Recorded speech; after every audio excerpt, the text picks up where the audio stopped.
The monitors had flatlined. The doctors stepped back. In the most expensive private room in St. Catherine's Hospital, Diane Whitfield was on her knees beside her 8-year-old son's bed, clutching his small, motionless hand, while a team of the nation's top specialists quietly confirmed there was nothing more they could do. The room smelled of antiseptic and defeat. And then, from the corner of the waiting area just beyond the glass, a black single dad in his early 40s wearing a worn jacket and work boots stood up and walked toward the door. He wasn't a doctor. He wasn't a specialist. He was just a maintenance worker who had come to fix a sound system and had ended up seeing something no one else in that building had thought to look for. In the next few minutes, he would do what none of them could. The charity gala at St. Catherine's Hospital had been running smoothly for most of the evening. The ballroom on the ground floor had been converted into something resembling elegance: white tablecloths, soft lighting, a string quartet near the entrance. Donors in tailored suits and designer dresses moved between tables, writing checks with the quiet satisfaction of people who believed money could fix most things. James Holloway had been there since 4 in the afternoon, crouched behind a speaker column near the back wall, rerouting an audio cable that the venue's regular technician had installed incorrectly. He wasn't a guest. He was the man nobody looked at twice. James was 42 years old, broad-shouldered, with the kind of face that had learned to stay neutral in rooms where he didn't belong. He worked maintenance for the hospital, the sort of job that paid steadily enough to keep the lights on and his daughter fed. His 7-year-old Nora had come with him that evening because the after-school program had closed early and he hadn't been able to reach the neighbor who sometimes watched her. She sat in a folding chair near the service entrance, shoes dangling above the floor, working through a coloring book with the focused intensity only children can manage in noisy rooms. Nobody at that gala would have guessed that James had once worked under conditions far more chaotic than a malfunctioning sound system. 2 tours overseas as a combat medic had taught him to read situations quickly, to notice what didn't fit, to stay calm when everything around him was falling apart. He had returned home with a steady pair of hands and a mind that cataloged details automatically, even when he didn't want it to. He had tried in the years since leaving the service to let that part of himself go quiet. After his wife Renee died 3 years ago, it had become easier to simply stop engaging with medicine, with hospitals, with the version of himself that believed intervention was ever worth the cost. He hadn't been back inside a treatment room since the day he signed Renee's death certificate. Diane Whitfield arrived at the gala the way she arrived everywhere, slightly late, instantly noticed. She was 45, with dark hair pulled back in a style that suggested control rather than vanity. The founder of Whitfield Capital, one of the most influential private investment firms on the East Coast, she had built her empire through a combination of genuine intelligence and an absolute refusal to be underestimated. She had been the evening's headline donor, having pledged a significant sum toward the hospital's pediatric cardiac unit, an irony that would not become apparent until later. Beside her walked Theo, her 8-year-old son, dressed in a small blazer he clearly found uncomfortable, tugging at the collar as they crossed the room. Theo was the one constant in a life that had otherwise been rebuilt from scratch after her divorce 3 years ago. He was bright, curious, prone to asking questions at inconvenient moments, and he was in every way that mattered the reason she got out of bed each morning. The evening proceeded without incident for nearly 2 hours. James finished the cable work and had settled into a chair near the service corridor to wait out the remainder of the event before packing up. Nora had fallen into a light sleep against his shoulder. Then a small commotion near the entrance caused a brief surge in the crowd, the kind that happens when a late arrival creates a bottleneck at the door. In the movement, Theo was jostled and caught a glancing impact against his chest from the elbow of a man stepping sideways to avoid the crowd. It wasn't hard. Theo winced, pressed his hand briefly to his sternum, and looked up at his mother with the uncertain expression of a child deciding whether something is worth crying about. Diane touched his shoulder and asked if he was okay. He said yes. She believed him. 4 minutes later, Theo's face went pale. Not gradually, all at once, like a light being adjusted. He blinked slowly, reached for his mother's arm, and then his body simply gave out. The chair scraped backward as Diane caught him. He was unconscious before he reached her lap, his lips faintly blue, his breathing shallow and irregular, the nearest guests lurching backward. The room transformed in seconds. Within 6 minutes, Theo was on a gurney being moved to the private care wing. The initial read was confident: anaphylaxis, a severe allergic reaction possibly triggered by something he'd eaten. The team moved through the protocol with practiced efficiency: epinephrine, airway management, IV fluids. Diane was ushered into the corridor and told the team was handling it. James had watched all of it from 30 feet away. He hadn't moved during the initial panic, partly because Nora had startled awake and he needed a moment to settle her. He watched the gurney disappear through the corridor doors. He sat with Nora until she drifted back to sleep, and then stayed in his chair because the equipment still needed to be packed. An hour passed. Through the glass panel beside the corridor doors, he could see the edge of the private care wing, not the room itself, but enough of the hallway to catch movement. He wasn't watching deliberately, he just noticed things. He always had. It was when a second cart was wheeled in, this one carrying a crash unit, not a standard treatment trolley, that something shifted in his attention. He stood without fully deciding to, and moved toward the glass. Through the narrow window, he could see the monitors above Theo's bed. He could see the team working, still running the anaphylaxis protocol, escalating it. More epinephrine, more aggressive fluid management. James looked at the boy's skin. No hives, no swelling around the face or throat. The lips still faintly blue, but no visible edema, none of the external markers that almost always accompanied a true anaphylactic event in a child. He looked at the cardiac monitor. Even from his distance, the waveform was visible enough for his eyes to find what trained eyes inside the room had not yet stopped to look for. The T-wave pattern was wrong, not the wrong of a body in allergic shock, the wrong of a heart misfiring at the electrical level. He had seen that pattern before, not in a hospital, in a field kit on a dirt road overseas, bent over a 23-year-old soldier whose heart had decided at precisely the wrong moment in its electrical cycle that it was done. Commotio cordis, a disruption triggered not by force but by timing, a blunt impact landing in that narrow window of vulnerability between heartbeats. In a child with an undetected structural defect in the cardiac wall, the kind that caused no symptoms until a specific trigger found it, the result could look exactly like this. The team inside was treating the wrong condition. Every dose of epinephrine was stimulating a heart that needed to be slowed and stabilized, not pushed. James stood at the glass for a long moment. His hands were still, but something behind his eyes was moving fast, weighing, calculating, dragging up memories he had spent 3 years trying to bury. The last time he had been certain about something medical, he had said nothing. He had deferred to the doctors, told himself they knew more than he did, told himself it wasn't his place. He had signed the certificate 7 days later. Nora shifted in her chair behind him, small and asleep. He looked back at her. He thought about what it would mean to walk through that door, the resistance he would face, the way he would look.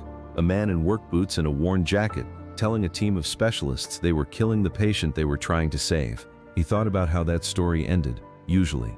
He thought about Renee. Then he turned back to the glass, looked at the boy on the other side of it, and walked to the door. He pushed it open before he could talk himself out of it. The lead physician, Dr. Aldridge, looked up from the bedside with the sharp expression of someone accustomed to being interrupted by the wrong people. Diane straightened at the sight of him. James said clearly and without preamble, "You're treating the wrong condition." The nurse was already moving toward the door to summon security. Diane stepped forward. "Who are you? How did you get in here?" James didn't look at her.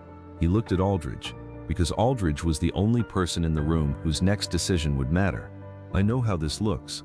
I'm not asking you to trust me. I'm asking you to look at his T-wave on that monitor and tell me what you see." Security arrived in the doorway. Dr. Aldridge raised one hand slightly, not to James but to the guard, in the reflexive gesture of a man who needed 2 more seconds to think. He looked at the monitor. The waveform sat there, quiet and damning, tracing the same aberrant pattern it had been tracing for the past hour while everyone in the room watched everything else. 7 seconds. James counted them. Then Aldridge turned back to the room, with the expression of a man who had just found something he didn't want to find. "Hold the next dose," he said. He looked at James. "What condition are you treating?" James told him. "The T-wave anomaly, the absence of hives or edema, the chest impact 40 minutes before Theo collapsed, the narrow electrical window that made commotio cordis possible, the likelihood of an underlying structural defect that had never announced itself until now." He used the language correctly because he had spent years earning the right to use it, even if nothing about him in that room suggested it. Aldridge listened without interrupting, which was itself a form of answer.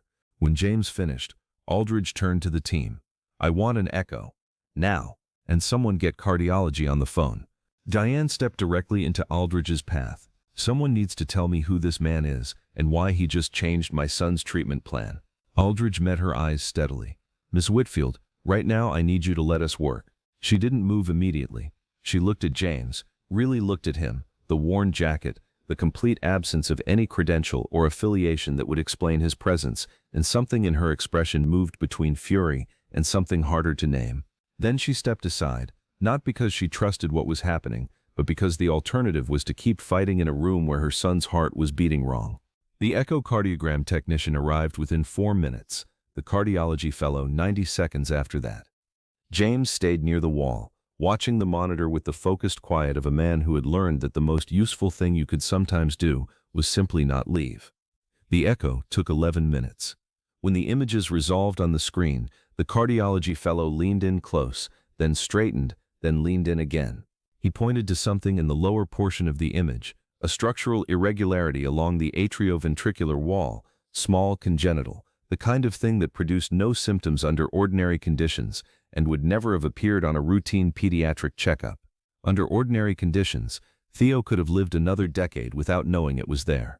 Under the specific conditions of that evening, a low-impact blow to the chest landing at precisely the wrong moment in his cardiac cycle, in a boy whose heart had a hidden architectural weakness, it had been enough. Aldridge ordered the protocol shift, beta blocker to stabilize the electrical activity, cardioversion to coax the rhythm back toward normal, the epinephrine abandoned entirely. 8 minutes after the new protocol began, Theo's heart rate started to even out, not dramatically. Gradually, number by number, each increment small enough that you had to watch carefully to believe it was real. The blue tinge at his lips faded by degrees. That night James stood in the hallway outside the cardiac unit under fluorescent lights and told Diane about Renee. He told her about the months of misdiagnosis, the symptoms that accumulated in a pattern he had recognized but couldn't name with the authority the doctors required, about the evening he had sat across a desk from a physician and said carefully that he thought they were missing something, and the way the physician had listened politely before explaining that James's military medical training was not equivalent to a clinical differential diagnosis, about going home that night and telling himself the doctor was right. Renee had died 7 days later of a cardiac complication that a different imaging angle might have found in time. "You're telling me this," Diane said finally, "so that I understand why you're certain." "I'm telling you this," James said, "so that you understand what it cost me the last time I wasn't." At 11:47 that night, the monitors in Theo's room triggered a cascade alert. His oxygen saturation dropped 14 points in under a minute. The structural defect was progressing faster than anticipated. The on-call cardiologist was making emergency calls to the attending surgeon, trying to determine whether Theo could be stabilized enough to survive a procedure. James was not in the hospital when the alert fired. He was in the parking garage, sitting in his truck with the engine off. He had come back after dropping Nora at the neighbor's, not entirely sure why. He had been sitting there for 40 minutes. He turned his phone on at midnight, sat in the silence a moment longer, then got out of the truck. 20 minutes later, Diane came through the interior doors at a pace that wasn't quite running. She had been told James Holloway was sitting in the lobby and had come down immediately, because in that moment, with her son's monitors alarming upstairs, James Holloway in the lobby was the most useful piece of information she had received all night. "He's crashing again," she said, her voice flat in the way of someone past the register where panic is loud. "It's worse than last night. They can't stabilize him." James stood. She told him everything. The cascade alert, the destabilizing rhythm, the progressing defect. When she finished, James said, "The echo last night, was it a standard apical 4-chamber view?" She didn't know what that meant. He explained. A modified subcostal oblique approach gave a different angle on the atrioventricular junction. There might be a secondary occlusion point the first imaging hadn't reached. In the field, that modified view was sometimes the only way to find what they were missing. "Why didn't you push for this last night?" "Because I wasn't certain it was necessary until now," he said, "and because saying it means explaining how I know it, and that's a conversation I wasn't ready to have." Diane walked directly to Dr. Okafor, the attending cardiologist, and said, "There's a man outside this unit who served as a combat medic and believes there is a secondary occlusion point in my son's defect that your current imaging hasn't identified. If he's wrong, you've lost 4 minutes. If he's right, you found what you're missing. I am asking you to make that calculation." Dr. Okafor made it. James came in and described the modified subcostal oblique approach to the echo technician in precise, unambiguous terms. The technician repositioned her equipment and adjusted the probe angle, while James guided her with the directional precision that comes from physical memory. The image resolved on the screen at 1:23 in the morning. A secondary narrowing at the oblique margin of the defect, invisible from the standard angle, sitting in the precise location generating the occlusion driving Theo's deteriorating rhythm. Dr. Okafor looked at it for 3 seconds. "Get Dr. Walsh on the phone. Tell him we have a target." Theo came through the procedure at 4:12 in the morning. The defect had been repaired with a small catheter-deployed closure device. Barring complications, which were considered unlikely given the precision of the repair, her son would recover fully and live a completely normal life. Diane sat down next to James in the hallway and said nothing for a long time. Then she said very quietly, "Thank you." 2 words, not decorated, not cushioned inside a longer sentence, just the words themselves, from a woman who had spent most of her adult life keeping gratitude at a professional distance, and who was no longer doing that. In the weeks that followed, Diane used the full weight of Whitfield Capital's influence to push St. Catherine's and 2 affiliated institutions to adopt a mandatory cardiac screening protocol targeting the class of congenital defects that had gone undetected in Theo. She worked with Dr. Aldridge and Dr. Okafor to formalize James's modified imaging technique into the hospital's standard diagnostic training.